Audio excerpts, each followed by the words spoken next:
Mesdames et messieurs, bonsoir. Ici Dumas Chibozo. On se retrouve pour un nouvel épisode du Codes. Hmm. Actuellement, aux États-Unis, le gouvernement est en train de proposer ce qu'on appelle le Genius Act. C'est un rapport avec le monde de la crypto. D'accord? Ils vont éventuellement trouver un moyen je ne vais pas dire de rendre, c'est pas une affaire de rendre légal, mais genre de créer une sorte de pont, en fait, et une sorte d'utilité, d'accord, euh, gouvernementale et économique, disons, et au monde de la crypto. Je pense que le plus simple pour moi serait de revenir sur la question dans un prochain épisode, d'expliquer un peu plus de quoi il s'agit et au moins quelques implications en fait de ce Genius Act. Donc, vous l'aurez compris, je vais juste rentrer dans le vif du sujet sans crier.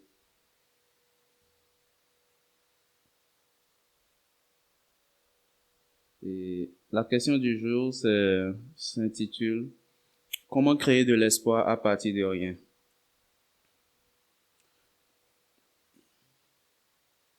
Comment créer de l'espoir à partir de rien? J'ai l'impression que j'ai déjà abordé ce point une fois dans un épisode précédent, même si c'est pas exactement pour répondre à la même question.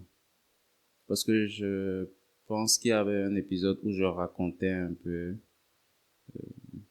une scène de l'épisode,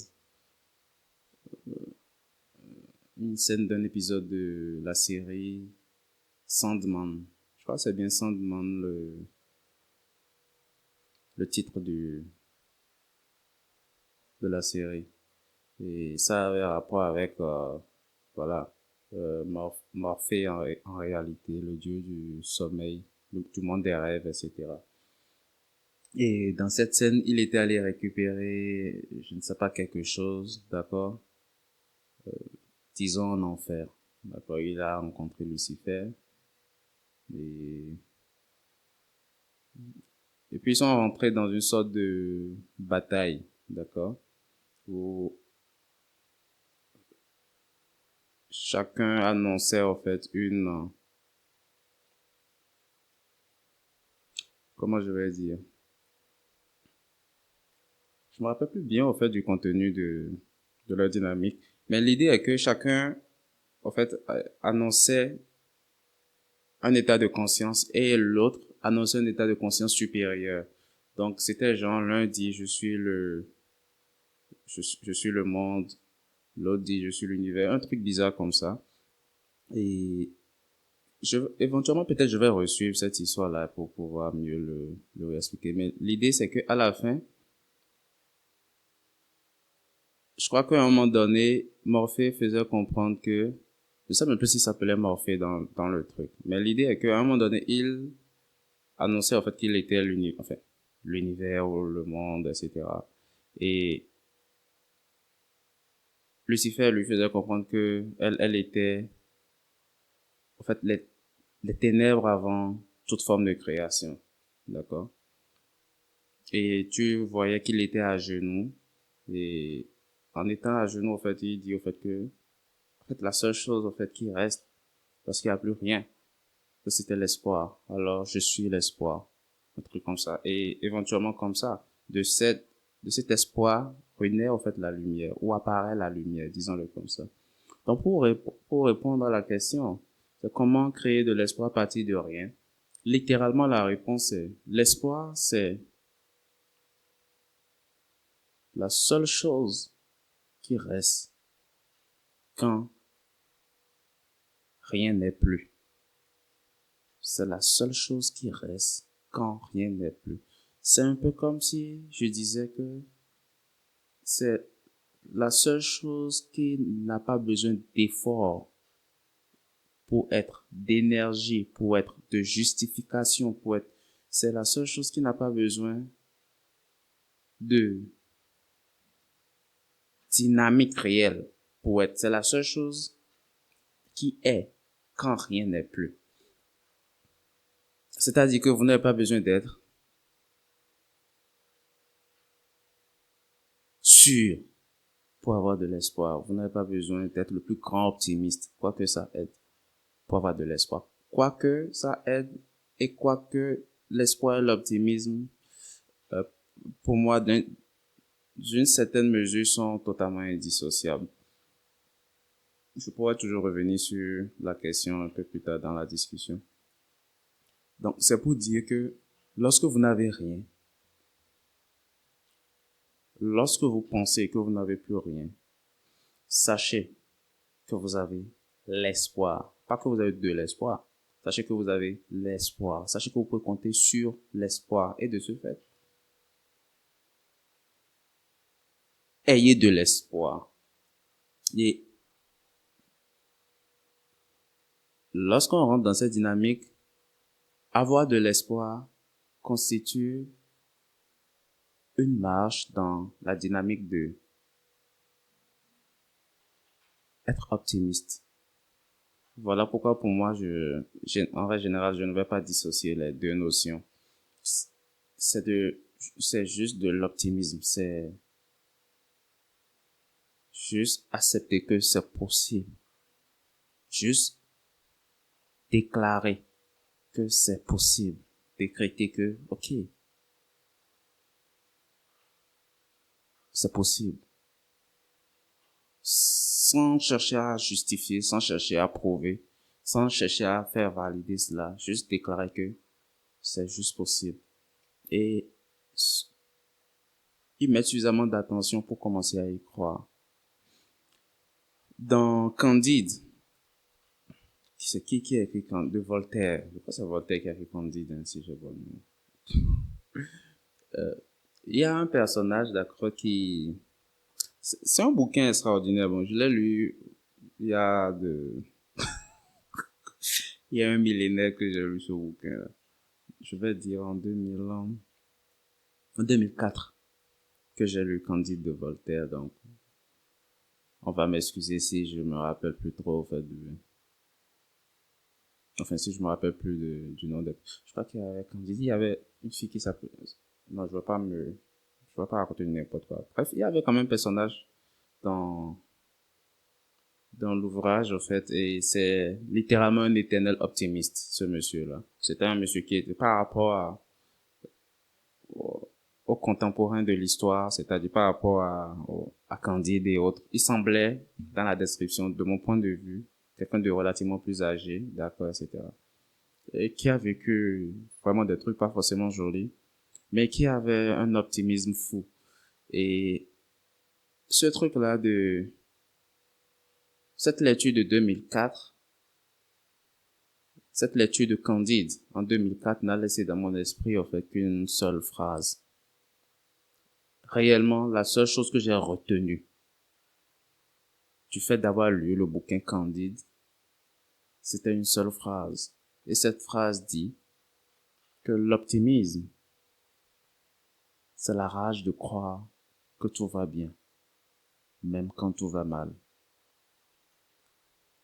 C'est la rage de croire que tout va bien, même quand tout va mal. Et c'est une phrase qui, évidemment, si j'en parle autant d'années plus tard, sans avoir touché ce bouquin-là depuis 2004, on comprend bien à quel point c'est quelque chose qui fait juste partie de moi. Et je pense que c'est une déclaration qui n'a pas besoin que l'on la valide, qui n'a juste pas besoin que l'on la justifie, qui n'a besoin de rendre compte à qui que ce soit, en fait, de sa propre nature. Et il en va de même de l'espoir. C'est la rage de croire que tout va bien, même quand tout va mal. C'est cette liberté-là, ce pouvoir, cette force intérieure de décider que voilà comment est-ce que vous voulez orienter la chose. Voilà où est-ce que vous voulez envoyer votre lumière. Parce que votre attention est ce que suit la lumière. L'attention, votre conscience en elle-même peut s'orienter vers des choses qui ne sont juste pas à votre avantage. Mais vous pouvez juste décider d'orienter votre attention sur ce qu'il y a de lumineux et qui est juste là. Et qui d'abord, avant toute chose, est en vous. Parce que cet optimisme, vous allez le chercher où? En vous. Cet espoir, le seul endroit où il est en vous. La conclusion de ce que je suis en train de dire est quoi? Il n'y a pas d'algorithme décisionnel. Il n'y a pas de technique. Il n'y a pas d'exercice particulier pour créer de l'espoir à partir de rien. Il faut juste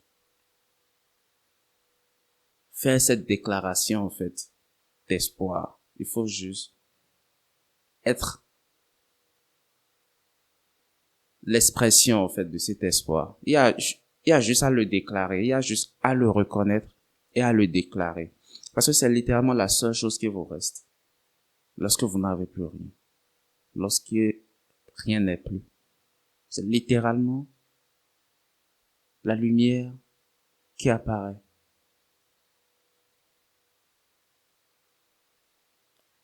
Lorsque partout régnait les ténèbres, elle n'a juste pas besoin de justifier pourquoi ni comment elle apparaît.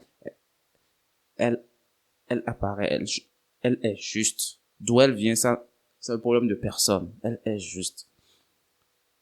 C'est une torche que vous gardez, que vous pouvez toujours garder sur vous. Et c'est elle qui vous permet de vous relever. Peu importe à quel point les situations peuvent essayer de vous convaincre de rester au sol, au fait.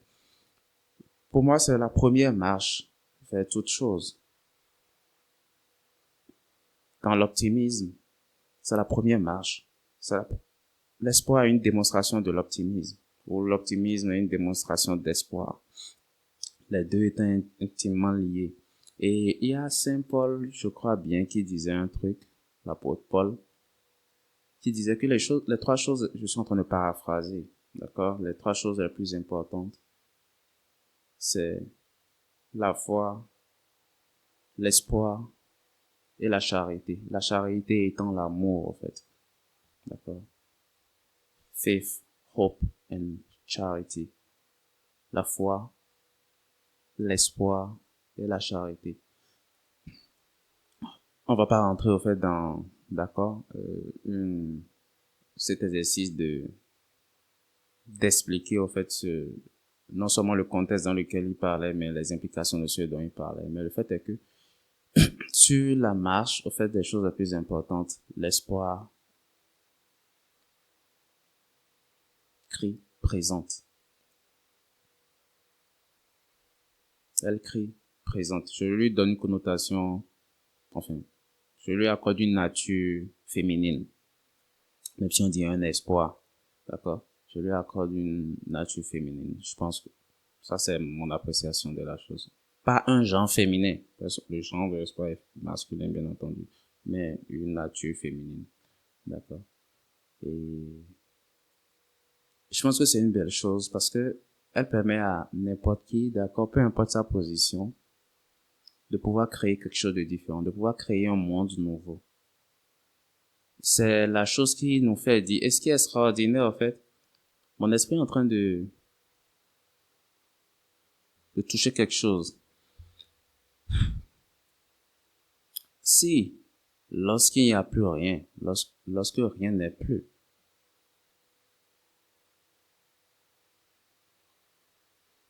il y a de l'espoir. Lorsque tout est, que devient l'espoir? Je pense qu'elle change juste, elle mue juste, ou du moins, elle présente juste une autre façon d'être. Et éventuellement, c'est l'une de ses sœurs qui, enfin, elles sont toutes pareilles, mais c'est l'une de ses sœurs, en fait, qui prend le privilège, en fait, de faire partie, en fait, du quotidien en ce moment. Et on pourrait parler de l'amour. D'accord? Parce que, d'un certain point de vue, lorsque les choses semblent les plus terribles et horribles pour vous, vous avez envie que les choses soient différentes pour vous. Il y a ce truc-là, cet amour de soi. Pour certains, ça va être l'instinct de survie, on peut appeler ça comme on veut, ou ce désir au fait d'être, cette volonté d'être, qui va faire que l'on veut rester, au fait, on drive dans le game, on veut que les choses soient différentes. Et c'est ce truc-là qui va nous pousser éventuellement vers la conception selon laquelle, ok, les choses peuvent être différentes pour moi. Et de là, cette lumière, cette étincelle va juste apparaître. Et c'est possible que ce soit différent pour moi. Et vous voyez, ça n'a juste pas besoin, en fait, de conditions pour apparaître. L'espoir est inconditionnel. Pas besoin de conditions. Un peu comme l'amour.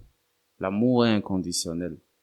L'amour, il se donne, point. Et il naît, il se donne. C'est totalement inconditionnel. La foi, de par définition, est inconditionnelle. Parce que dès que elle devient conditionnée, ce n'est plus de la foi, par définition.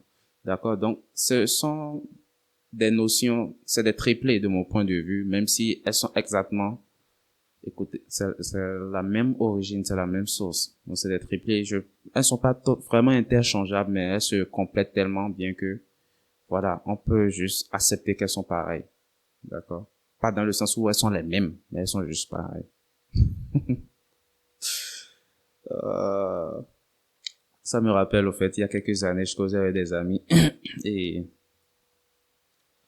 je crois que l'une d'entre elles me parlait d'un truc et je lui disais oui, bon, enfin, elle me faisait comprendre on était les mêmes choses, quoi. Tu vois, je lui disais oui, effectivement, on a les mêmes choses, mais on n'est pas les mêmes pareils.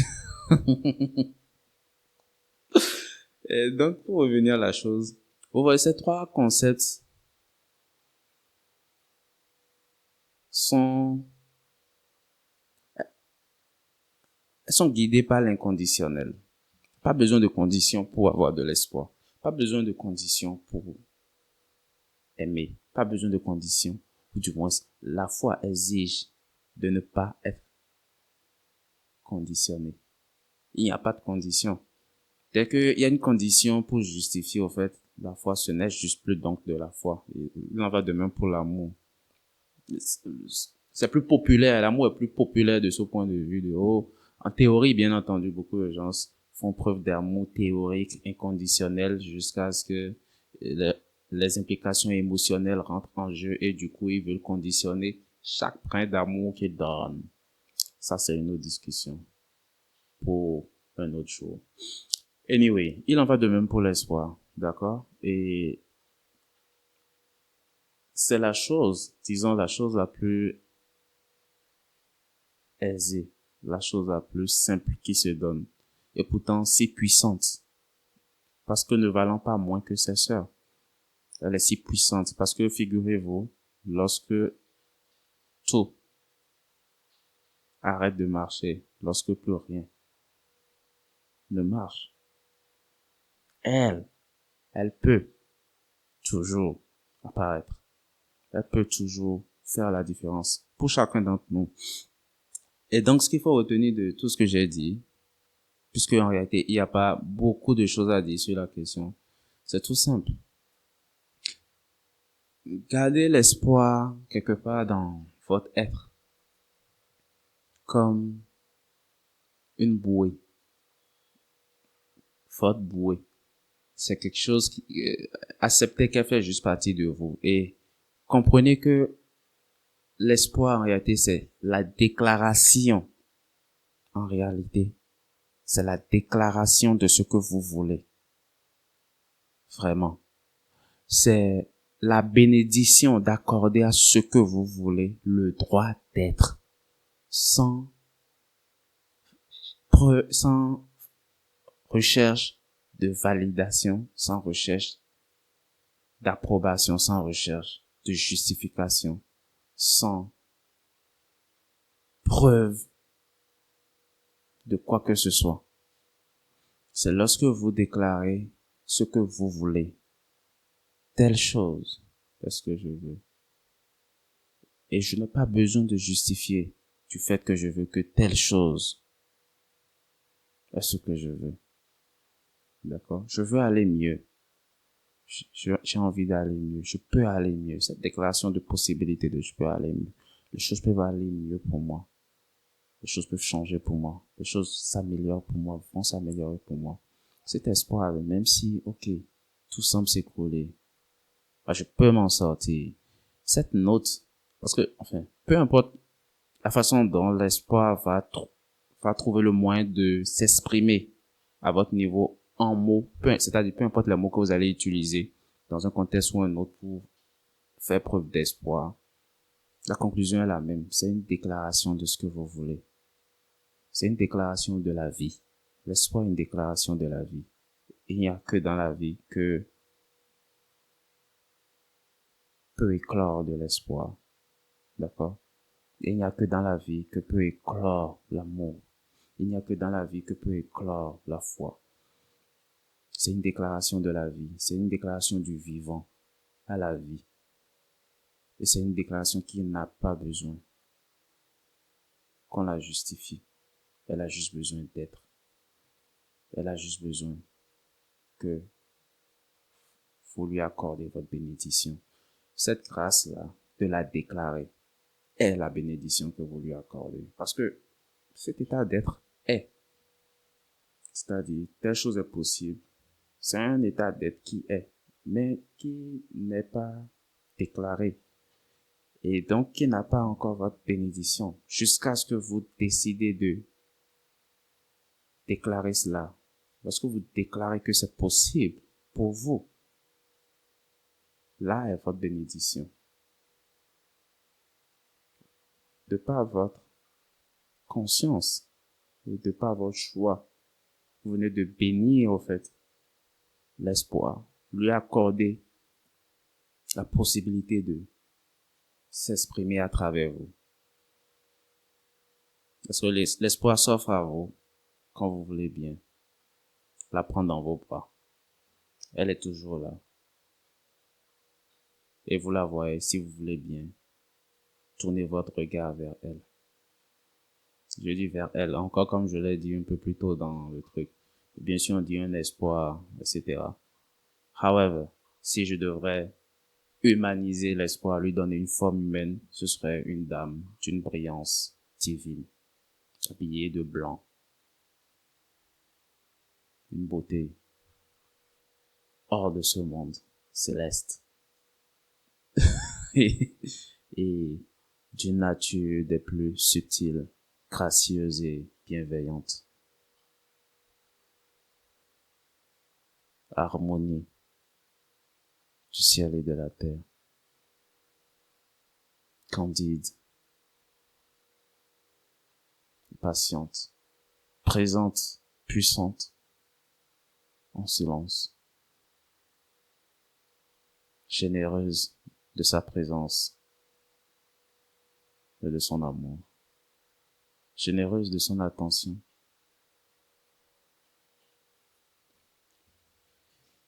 Voilà pour moi l'espoir. Et je pense c'est une bonne amie, d'accord? C'est le meilleur allié. C'est le meilleur allié. Souvent dans certains contextes, les gens, je suis en train de réaliser un truc. Certaines personnes, enfin, ce n'est pas le quotidien en fait des gens de nos jours. Mais, imaginez un contexte de bataille. On est dans je sais pas en quelle année, 1000, dans les 1400, le monde était un peu plus, je ne peux pas dire civilisé, mais bon, disons un peu comme ça, quoi. Disons qu'on est un peu avant JC, d'accord, on est avant, pas Jules César, avant Jésus-Christ, dans le timeline, d'accord, peut-être qu'on est à l'an moins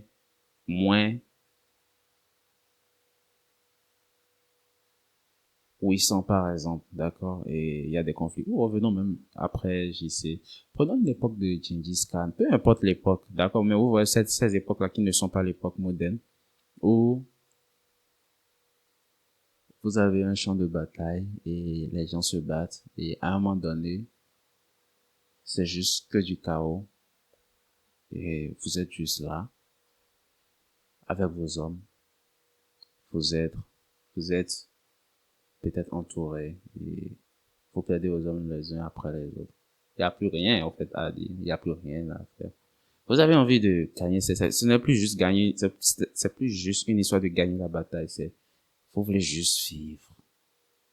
Vivre pour vous, c'est la seule victoire. Parce que celui qui gagne la guerre, c'est la personne qui, en dernier, tient debout.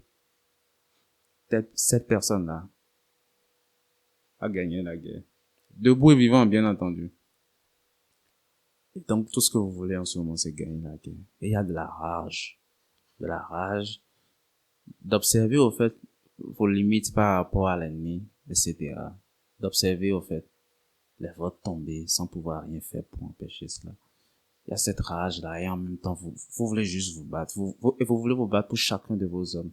Parce que vous aimerez dans ce contexte que chaque coup d'épée que vous portez à l'ennemi protège vos hommes, au fait, d'une mort inévitable. Vous voulez que chaque coup d'épée que vous portez à l'ennemi arrête ce conflit, cette bataille, soit le coup décisif pour arrêter, en fait, cette bataille, soit le coup décisif qui est une déclaration de votre victoire. Mais vous savez dans le même temps que cela, ce n'est que ce que vous voulez. D'accord? Et ça peut être enrageant sur un champ de bataille de se rendre compte que, voilà, après tout, vous n'êtes qu'un soldat. Vous n'êtes qu'un général. Vous n'êtes qu'un capitaine. Vous n'êtes qu'un humain sur un champ de bataille. Et des champs de bataille, il y en a des milliers. Dans le temps, il y en a des milliers. Dans l'espace. Vous combattez votre guerre, votre bataille. Quelqu'un d'autre combat la sienne. Ce quelqu'un d'autre est juste à côté de vous. Et chaque homme, pendant cette bataille, fait de cette bataille-là sa bataille. Et donc vous comprenez à un moment donné à quel point vous êtes limité. Juste par la nature des choses. Et cela peut être enrageant parce que vous savez que à vous seul, vous ne pouvez pas faire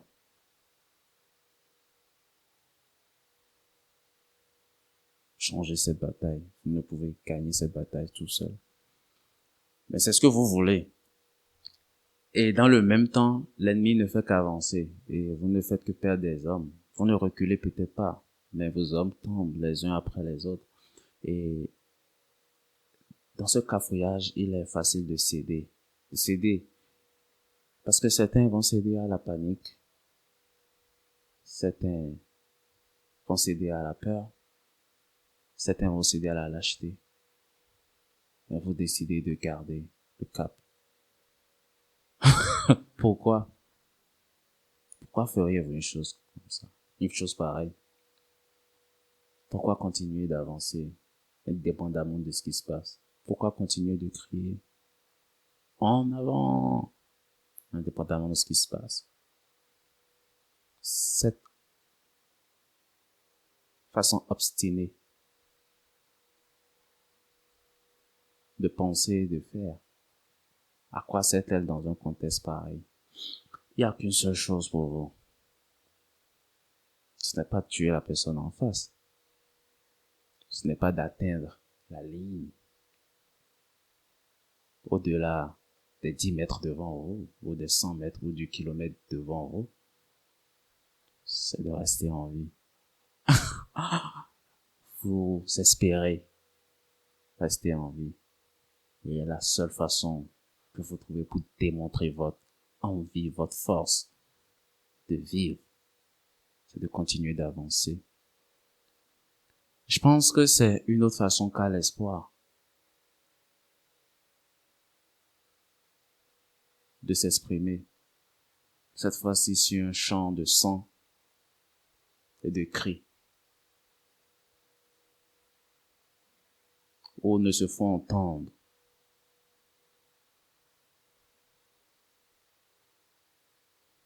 que les cris de soldats, des cris perçants et des bruits d'épée qui s'entreclashent. Si le mot existe, enfin si le verbe existe,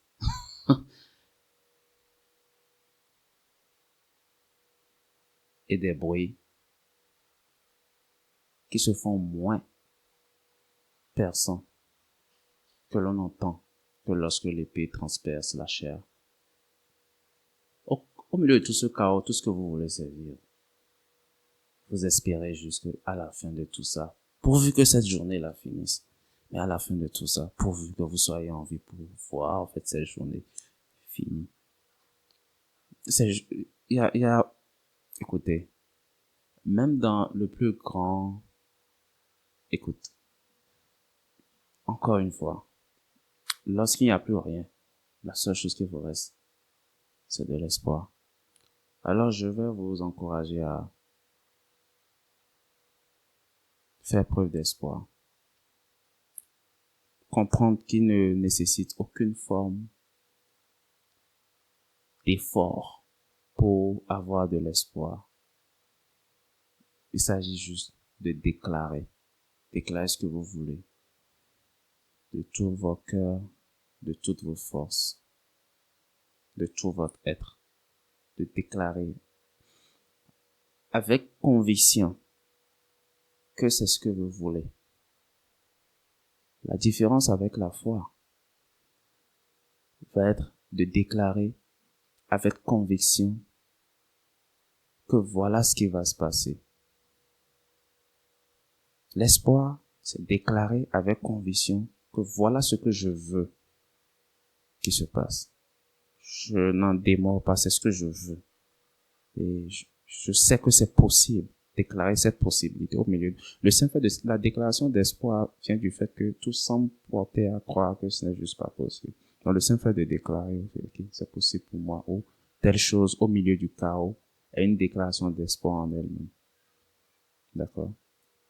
L'ennemi peut regarder, oh, ils ont un optimisme fou là-bas. Votre ennemi peut regarder et dire ça. Qu'est-ce qu'il leur fait croire? C'est 10 contre 1 million. Ils doivent être super optimistes. Vous avez l'espoir de gagner cette guerre. La foi, c'est lorsque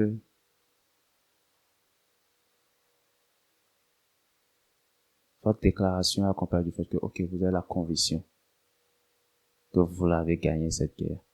Mais on n'en est pas encore là. Mettez juste toute votre énergie de ce côté, dans la déclaration.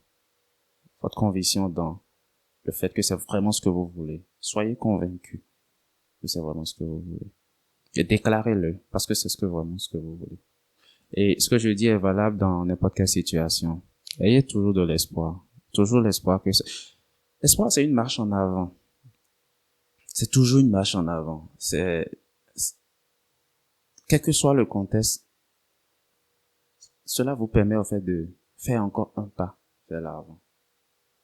Et du coup, vous comprenez que l'espoir est votre allié lorsque plus personne ne tient à vos côtés.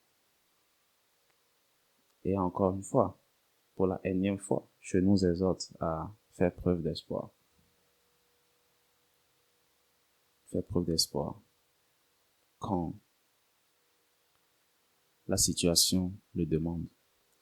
Et sur ce, je vais vous dire bonsoir.